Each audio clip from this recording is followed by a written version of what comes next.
Hi waterfall viewers, இன்றைக்கி நம்ம பார்க்க போகிறது பெட் அனிமல்ஸ், அதாவது வளர்ப்பு பிராணிகள் வளர்க்குறது பற்றியும். அது நிறைய பேர் வீட்டில் வளர்க்குறீங்க, நிறைய பேர் வீட்டில் வளர்க்கணுங்கிற பிளான்லேயும் இருப்பீங்க. ஸோ அவங்களுக்காக தான் இந்த வீடியோ. நமக்கு செல்ல பிராணிகள்னு சொல்லும் போது இந்தியாவில் என்ன மாதிரியான பெட் அனிமல்ஸ் இருக்குதுன்னு பார்த்தீங்கன்னா டாக்ஸ், கேட்ஸ், ரேபிட்ஸ் இருக்குது, பேர்ட்ஸ், ஃபிஷ் இந்த மாதிரி இருக்குது. கிராமங்களில் என்ன வளர்க்குறாங்க? ஆடு, கோழி, மாடு இந்த மாதிரி வளர்க்குறாங்க. வெளிநாட்டில் பார்த்திங்கன்னா அவங்க இன்ட்ரெஸ்ட்டும் ஒரே மாதிரி இருக்கும். But dogs, cats, birds, fish போக ரேபிட்ஸ் போக அவங்களோட இன்ட்ரெஸ்ட் டிஃப்ரெண்ட்டாகவும் இருக்கும். வெள்ளை எலி வளர்க்குறவங்க இருக்கிறாங்க, லிசர்ட் அதாவது கார்டன் லிசர்ட் வளர்க்குறவங்க இருக்காங்க. அவங்களோட டேஸ்ட் கொஞ்சம் வித்தியாசமானது, ஆனால் அவங்களுக்கும் பெட் அனிமல்ஸ் வளர்க்குற ஆசை இருக்குது. ஸோ இங்கே நம்ம பார்க்க போகிறது இன்றைக்கி பர்டிகுலராக யாரை பற்றினா டாக்ஸ் பற்றி, நாய் வளர்ப்பு பற்றி இன்றைக்கி நம்ம பார்க்க போகிறோம். நாய் வளர்ப்பை பற்றி என்னெல்லாம் பார்க்க போகிறோம்? ஃபர்ஸ்ட் நம்ம பார்க்க போகிறது அதனோட கனெக்ஷன், நம்மளுக்கும் டாக்ஸுக்குமான கனெக்டிவிட்டி, அந்த லவ், அந்த பாண்டை பற்றி கொஞ்சம் பார்க்க போகிறோம். நெக்ஸ்ட் நம்ம பார்க்க போகிறது டாக்ஸோட பிஹேவியர் பற்றி, அதோட பிஹேவியர்ஸ் நம்மக்கிட்ட எப்படி இருக்குது அதை பற்றி ஒரு சின்ன ஸ்டடி பண்ண போகிறோம். கடைசியாக நம்ம பார்க்க போகிறது என்னோட டாகை பற்றி, என்னோட பர்சனல் எக்ஸ்பீரியன்ஸ், நான் வளர்த்த டாக் சிபியை பற்றி உங்களுக்கு கொஞ்சம் சொல்ல போகிறேன். குட். ஸோ டாக்ஸை பற்றி பேசும்போது அதனுடைய முதல்ல பார்த்தோம்னா ஹியூமன்ஸ்க்கும் டாக்ஸ்க்கும் என்ன மாதிரி ஒரு கனெக்டிவிட்டி இருக்குது, அது என்ன ஒரு லவ் பாண்ட் நமக்கும் டாக்ஸ்க்கும் இருக்குங்கிறத கொஞ்சம் ப்ரீஃபாக பார்க்கலாம். குட். அதாவது நம்ம வீட்டில் ஒரு செல்லப்பிராணி வளர்க்குறோன்னு வச்சுக்கோங்க. நிறைய பேருக்கு அதை பார்க்கும் போதே அது என்ன ஆக்ஷன், என்ன சொல்ல வருதுங்கிறது அது பாடி லாங்குவேஜ்லேயே நமக்கு தெரியுது. அதோட ஐ கான்டாக்ட், அது வாலாட்டுறது, அது பசிக்குதா இல்லை வாக்கிங் கூட்டிகிட்டு போக சொல்லாங்கிற அந்த பாடி லாங்குவேஜ்லேயே நமக்கும் டாகுக்கும் ஒரு கம்யூனிகேஷன் மறைமுகமாக நடந்துக்கிட்டே இருக்குது. இந்த கனெக்டிவிட்டி எப்படி வருது? அதுக்கு சயின்டிஃபிக்கலாக ஒரு அப்ரோச் சொல்கிறாங்க. அதாவது ஆக்சிடாக்சின் அப்படிங்கிற ஹார்மோன் வந்து ஹியூமன்ஸ்க்கும் நம்ம உடம்புலையும் எல்லா அனிமல்ஸ்க்கும் மொத்தத்தில் சுரக்குது. இதை லவ் ஹார்மோன் அப்படின்னு டேர்ம் பண்ணுறாங்க சயின்டிஸ்ட். அது என்ன லவ் ஹார்மோன்? அதாவது ஒரு தாய்க்கு தான் குழந்தைய பார்க்கும்போது இருக்கிற அந்த அன்போட வெளிப்பாடாக அதை கட்டி பிடிக்கிறது, முத்தம் கொடுக்கறது, நமக்கு நம்ம ஃப்ரெண்டை பார்க்கும்போது எக்ஸைட்டடாக இருக்கிறது, நமக்கு மனசுக்கு பிடிச்சவங்கள நம்ம பார்க்கும்போது ஒரு எக்ஸைட்மெண்ட் வருது. அப்போ இந்த ஆக்சிடாக்சின்கிற ஹார்மோன் நமக்கு செக்ரேட் ஆகுது. இதே ஆக்சிடாக்சின் எல்லாருக்கும், எல்லா அனிமல்ஸ்க்கும் செக்ரேட், ஆனால் டாக்ஸ்க்கு ஸ்பெசிஃபிக்காக நம்மளே மாதிரி அதே அளவில் செக்ரேஷன் இருக்குது. நம்மளை பார்க்கும்போது அந்த அன்பை வெளிக்காட்டுறதும் சரி, அஃபெக்ஷனட்டாக பார்க்கும் போதும் அவங்களுக்கு அதே லெவலில் இருக்கிறதுனால தான் ஹியூமன்ஸ்க்கும் டாக்ஸ்க்கும் அந்த பாண்டிங் கொஞ்சம் ஜாஸ்தியாகவே இருக்குது. இதுதான் சயின்டிஃபிக்காக வர ஆக்சிடாக்சினோட கனெக்டிவிட்டி, அதாவது emotional bonding between the human and the dog. Fine. இந்த இமோஷனல் கனெக்டிவிட்டி பேசும்போது ஒரு முக்கியமான விஷயத்தைங்க நான் சொல்ல விரும்புகிறேன். நம்ம வளர்க்குற ஒரு டாக் மேலே நம்ம ரொம்ப அஃபெக்ஷனாக அன்பு வச்சுருப்போம், அது எல்லாருக்கும் தெரிஞ்ச விஷயந்தான். ஆனால் அதோட காலம் முடியும் போது இல்லை ஏதாவது ஒரு சிக்னஸ் வரும்போது நம்ம அதை இழக்க நேரிட்டால் கண்டிப்பாக அதுக்காக உட்காந்து வருத்தப்படுவோம். ஆனால் அடுத்தது அதே நினச்சி டிப்ரெஷன் ஸ்டேட்டுக்கோ ஸ்ட்ரெஸ் ஆகாமோ மனசு வருத்தப்படாமல் வேறு ஒரு டாகை ஏதாவது அடாப்ட் பண்ணியோ கொண்டு வந்தோ வளர்த்து அல்லது வேறு பெட் அனிமல் எடுத்துகிட்டு வந்து அதே அன்பு அதே பாசிட்டிவிட்டியும் கொடுத்து நம்ம வளர்க்கலாங்க. அதன் மூலியமாக நம்மளை ரெஜுவினேட் பண்ணி வச்சுக்கலாம். அந்த அனிமலுக்கும் நம்ம அதே கான்சன்ட்ரேஷன் கொடுத்து அதை சந்தோஷமாக பார்த்துக்கலாம்.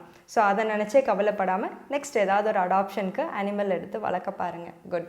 அடுத்து நம்ம பார்க்க போகிறது சின்னதாக ஒரு ஹிஸ்ட்ரி. அதாவது ஆர்கியாலஜிஸ்ட் வந்து ஜெர்மனியில் ஒரு பர்டிகுலர் பிளேஸ், ஒபசலிங்கிற ஒரு பிளேஸில் அவங்க தோண்டி எடுக்கும் போது மனித எலும்புகள், 2 மனித எலும்பு கூடுக்கு நடுவில் டாகோட எலும்பு கூடும் கிடச்சிதான். அதாவது இன்பிட்வீன் புதைச்சிருக்காங்க. அவ்வளோ தூரம் அவங்களுக்கு டாக்ஸ் மேலே அஃபெக்ஷன் இருந்திருக்கு. அந்த நாய் அவங்களோட போய் வேட்டையாடும். அதான் பழைய ஹிஸ்ட்ரியில் இந்த மாதிரி இருக்குது. நாய்கள் வந்து அவங்க வேட்டையாட கூட்டிகிட்டு போயிருக்காங்க. ஸோ அந்த அஃபெக்ஷனில் தான் அந்த நாயை அவங்க கூட பரி பண்ணி வச்சுருந்துருக்காங்க. அந்த அளவுக்கு அப்போவே ஹியூமன்ஸ்க்கு டாக் மேலே அஃபெக்ஷன் இருந்திருக்குங்க. குட். ஒரு சின்ன இன்சிடெண்ட், ட்ரூ இன்சிடெண்ட் உங்களுக்கு நான் இங்கே சொல்ல போகிறேன். 1990, அதாவது 1990 நார்த் அமெரிக்காவில் அப்பலாஷியன் மவுண்டன்ஸ்னு இருக்குது. அதோட மலை தொடர்ச்சி. பில் ஐர்வின் அப்படிங்கிற ஒரு பிளைண்ட் பர்சன், ஒரு ஹைக்கர். அவர் அப்பப்போ நிறைய மலையில் ஹைக்கிங் போகிறாரு. இந்த பர்டிகுலர் ஆல்பேஷியன் மலையில் அவருக்கு அப்பலாஷியன் மலையில் போகணுங்கிற ஒரு டேர்ம் அவருக்கு இருந்திருக்கு. அவர் என்ன பண்ணார்? யாரை கூட்டிகிட்டு போகலாம்? ஹீஸ் ஆல்ரெடி அ பிளைண்ட் பர்சன், அவருக்கு கண்ணு தெரியாது. யாரை கூட்டிகிட்டு போகலாங்க? ஃப்ரெண்டை கூட்டிகிட்டு போனார்னு நினச்சிங்களா? இல்லை. சொந்தக்காரங்களை கூட்டிகிட்டு போகணுன்னு நினச்சாரா? அதுவும் இல்லை. அவர் யாரை கூட்டிகிட்டு போனார்னா துணைக்கு அவரோட டாகை தான் அவர் கூட்டிகிட்டு போனார். அந்த டாக் பேர் ஒலிவர்.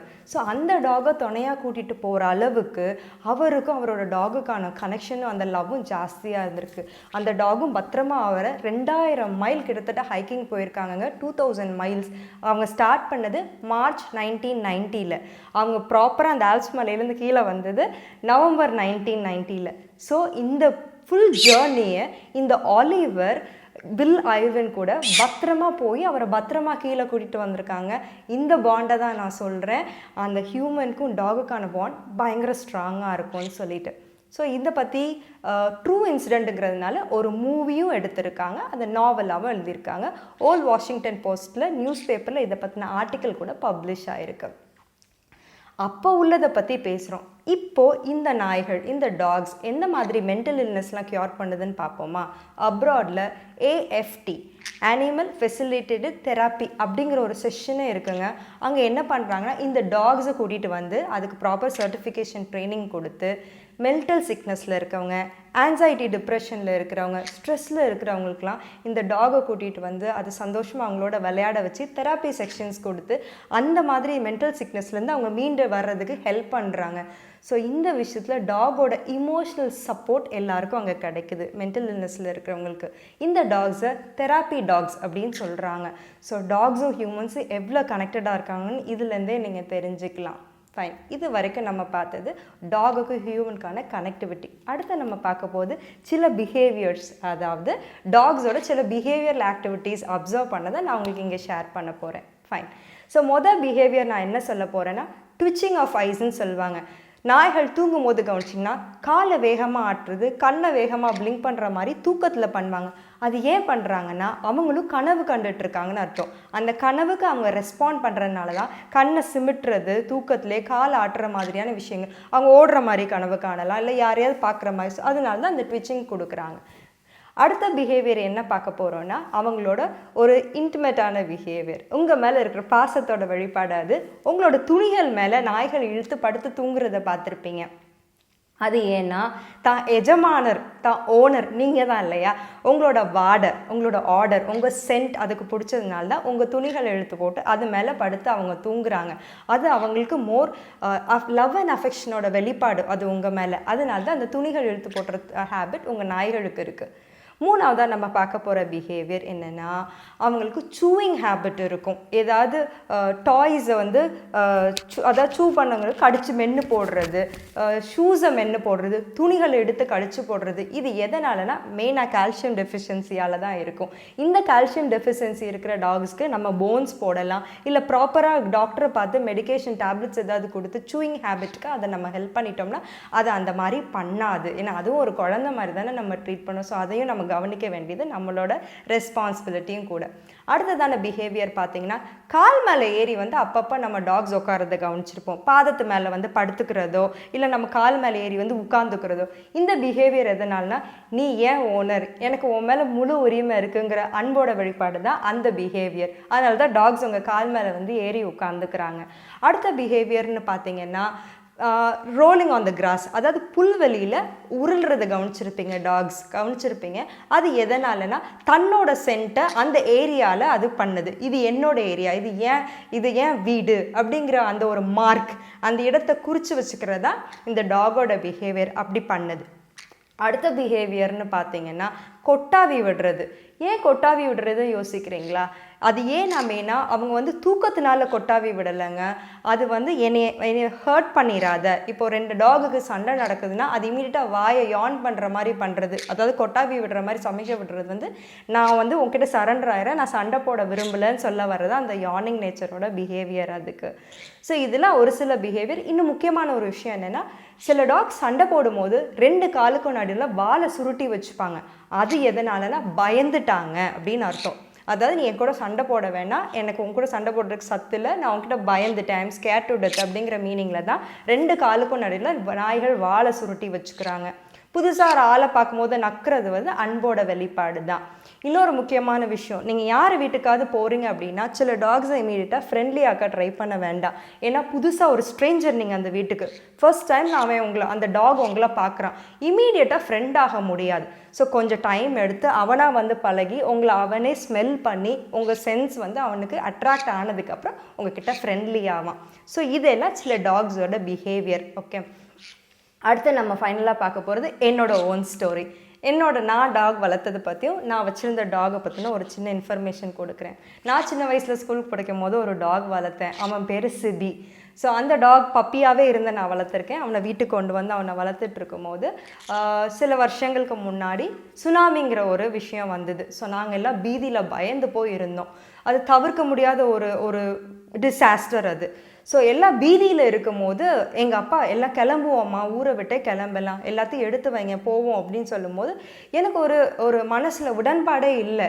ஏன்னா வீட்டில் சிபி இருக்கான், நாங்கள் வளர்க்குற டாக் இருக்குது, அவனை விட்டுட்டு எங்கே போகிறது அப்படிங்கிற ஒரு கொஷின். நான் எங்கள் அப்பாட்ட இமீடியட்டாக சொன்னேன், நான் வரலப்பா எங்கேயுமே, சிபி இங்கே தான் இருக்கான், இவனை விட்டுட்டு நான் எங்கேயும் வரலன்னு சொன்னோன்னே எங்கள் அப்பா வாயடிச்சு போயிட்டாரு. ஒரு நாய்க்காக புள்ளே இவ்வளோ ஒரு பெரிய ஒரு பேரழிவு சுனாமி வருதுன்னு சொல்கிறேன், ஆனால் என் பொண்ணு டாகுக்காக இங்கே இருக்கணும்னு சொல்கிறாலே எங்கள் அப்பாக்கே ஒரு ஷாக். அதனால் எங்கள் அப்பாவுமே சரிம்மா நம்ம எங்கே இருக்கலாம் அப்படின்னு சொல்லி அந்த டைம் நான் ரியலைஸ் பண்ணேன் ஏன் டாக் சிபியோட நான் எவ்வளோ கனெக்டடாக அந்த ரிலேஷன்ஷிப் பாண்டில் இருக்கேன்னு சொல்லி. அதுதாங்க அன்பு. ஸோ இந்த விஷயம் ஆனால் வயசானதுக்கப்புறம் இப்போ சிபி இஸ் நோ மோர், அவன் இறந்து போயிட்டான். அவன் வயசானதுனால அவனை இழந்துட்டோம். பட் நான் கிவ் அப் பண்ணலை. நான் வேறு சில பிட் அனிமல்ஸ், இப்போ எங்கள் வீட்டில் ஃபிஷ் இருக்குது, பேரட்ஸ் இருக்குது. ஸோ அதை வச்சு நான் வந்து அந்த பாசிட்டிவிட்டியும் லவ்வையும் நான் ஸ்ப்ரெட் பண்ணி கொடுத்துட்ருக்கேன். ஃபைன்.